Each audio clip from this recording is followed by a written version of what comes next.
대통령 관저가 약 2평 정도 소규모로 증축이 됐던데요. 소형 한옥이 맞죠? 예, 맞습니다. 대통령실은 공사 계약의 공개 기준과 절차를 마련하라라는 지적을 받으셨습니다. 예, 비서관님, 올해 5월에 대통령 관저가 약 2평 정도 소규모로 증축이 됐던데요. 이게 이제 5월 29일에 아랍에미레이트의 대통령께서 방문하셨을 때 윤석열 대통령님 내외랑 관저에서 함께 사진 찍으신 그 소형 한옥이 맞죠? 예, 맞습니다.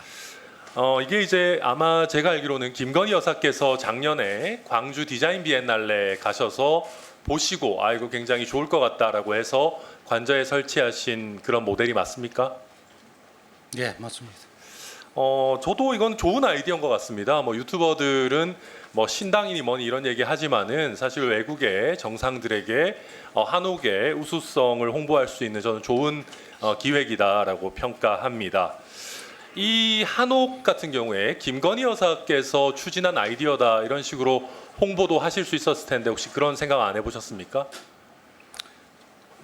저희가 대통령 관저에 설치한 등 모든 시설에 대해서 홍보하는 것은 적절하지 않다라고 생각을 했고요. 다만 그곳에는 여러 국빈들이 방문하시고 그다음에 오시는데 우리 한옥의 우수성이라든가 한국 전통 문화 거기에 대해서는 상당한 효과를 거두었습니다. 특히 5월달에 아랍에미리트 대통령께서 방문하셨을 때도 한국 전통 가옥의 그 우수성에 대해서 극찬을 했고요. 그래서 설치비 대비 제가 측근되는 수백 배의 어느 정도 효과는 거두었다. 네, 저도 나쁘지 않은 기획이라고 생각합니다. 그리고 이제 2022년 8월에 보니까 관저 2층에 14평 정도 증축을 하셨죠? 22년 8월 말씀하시는 건가요? 네, 8월에 이제 관저 리모델링 공사 시작하고 몇 달 있다가 한 14편 정도 증축한 게 기록에 나오더라고요. 지금 이거와 관련해 가지고 언론에 사우나와 드레스룸이다라고 보도가 나오고 있습니다. 근데 실제로 대통령께서는 사실 대중 사우나를 이용하시기가 굉장히 어려우시죠. 기존의 청와대 관저에도 제가 알기로는 사우나 시설과 메이크업 룸 이런 것들이 있었던 걸로 알고 있습니다. 그리고 윤석열 대통령 과거에 언론 보도들을 보시면 사우나를 즐겨 하신다라는 보도들도 있고요. 저는 특히 요즘 같이 여야 관계가 굉장히 경색돼 있는 상황에서 대통령께서 여야 특히 야당의 정치인들을 사우나로 초대하셔가지고 허심탄회하게 대화를 나누는 그런 기획 전혀 나쁘지 않고 오히려 필요한 부분 아닌가라는 생각도 듭니다. 그런데 이제 한 가지 좀 이 부분에 대해서 아쉬운 점을 지적하자면은 작년에 우리 똑같이 국회 결산 심사를 받으실 때 대통령실은 공사 계약의 공개 기준과 절차를 마련하라라는 지적을 받으셨습니다.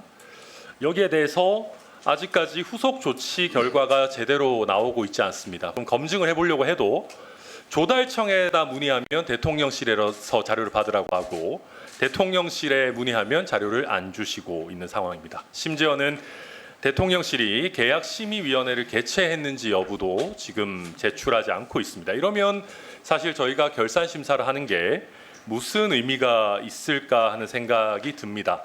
한옥 증축의 사례처럼 이렇게 명확하게 증축 내역 같은 부분들도 투명하게 공개하시는 것이 저는 불필요한 오해도 막고 또 국민과의 소통을 강화하시겠다라는 어떤 취지로 용산으로 이전한 그런 대통령의 뜻과도 더 부합한다라고 저는 판단합니다. 지금이라도 대통령실의 공사계약 공개 기준과 절차를 마련하셔서 늦지 않은 시기에 공사계약 내역을 제출하실 의향이 있으십니까? 공개 기준을 마련해라. 네. 하는 게 좋겠다라는 말씀이 지난 국회 때 있었던 것은 맞습니다.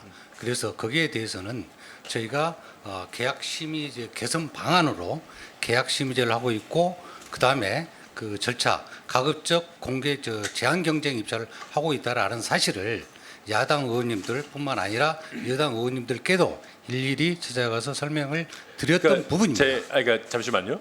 그러니까 그런 식으로 지금 대통령실에서 설명은 하시는데 예. 문제는 그런 설명만 있으시고 저희에게 구체적인 자료는 하나도 나오지 않고 있습니다. 그렇게 되면 저희로서는 특히 야당 의원들로서는 대통령실이 잘하고 계시다. 가능하면 뭐 경쟁 입찰하고 뭐 계약 심의 뭐 이런 거 다 하고 계시다라고 그냥 믿고 넘어갈 수는 없는 것 아니겠습니까? 최소한의 자료 제공이 돼야 되는데 그 부분이 안 되고 있다라는 자, 그 점 부분에 지적을 드리고 있는 대해서는 것이고요. 저희 정부가 윤석열 정부가 출범하고 나서 약 좀 했습니다만 원안대로 의결되는 경우도 있지만 조건부 내지 반려한 게 조건부 승인했던 게 8건이 있고요. 그다음에 반려했던 게 6건이 있습니다. 그래서 그 현황은 저희가 제출할 수 있습니다. 예, 다만 최대한 좀 구체적으로 제출해 주시고요. 그 어떠한 네. 공사에 대해서 어떻게 반려하고 무슨 내용을 했다라는 부분을 밝히는 거는 좀 적절하지 않고 아니 근데 이제 좀 어렵다 제가 그렇게 생각합니다. 이게 사실 지금 제가 이거 어지간하면 전부 다 뭐 경호상의 비밀이다, 국가안보 이런 얘기 하시는데 지금 제가 구체적으로 보니까요. 그 대통령 경호처가 경호시설 건축 쓴다고 예비비 76억을 받아갔습니다. 그런데 지금 보면은 여기 이게 지금 대통령실의 결산 보고서인데요. 이게 제출하신 건데 작년에만 신규로 지금 건축공사 발주를 해서 잔액이 남아 있는 게 28억 원에 이릅니다. 그럼 경호처는 경호처대로 비용을 쓸 테니까 이거는 국가 안보에 직접적으로 연관되는 비용이 아닐 거 아닙니까?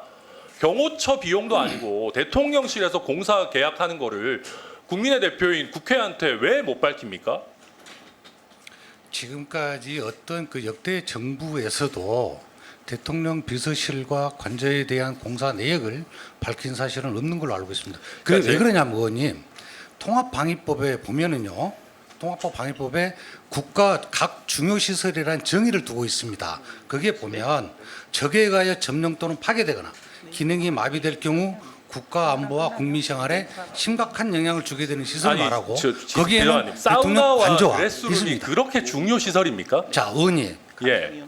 그게 보면 어떤 저희도 그 언론 보도 내용은 봤습니다만 일부는 맞을 수도 있고 틀릴 수도 있습니다만 상당 부분 사실과 다른 부분입니다. 그런데 왜냐하면 대통령 관저와 대통령이 집무하시는 집무실, 그러니까 대통령 비서실에 대해서 조각조각 정보가 모아지면 상당한 정보가 형성이 됩니다. 그럴 경우에 적이라든가 불순 세력들에게 그 정보가 누설됐을 경우에는 거기에 대한 우려되는 부분은 저희가 감당하기 어렵다. 그래서 공개할 수 없는 부분이 있습니다. 그러시죠. 네, 잠깐 기다렸다.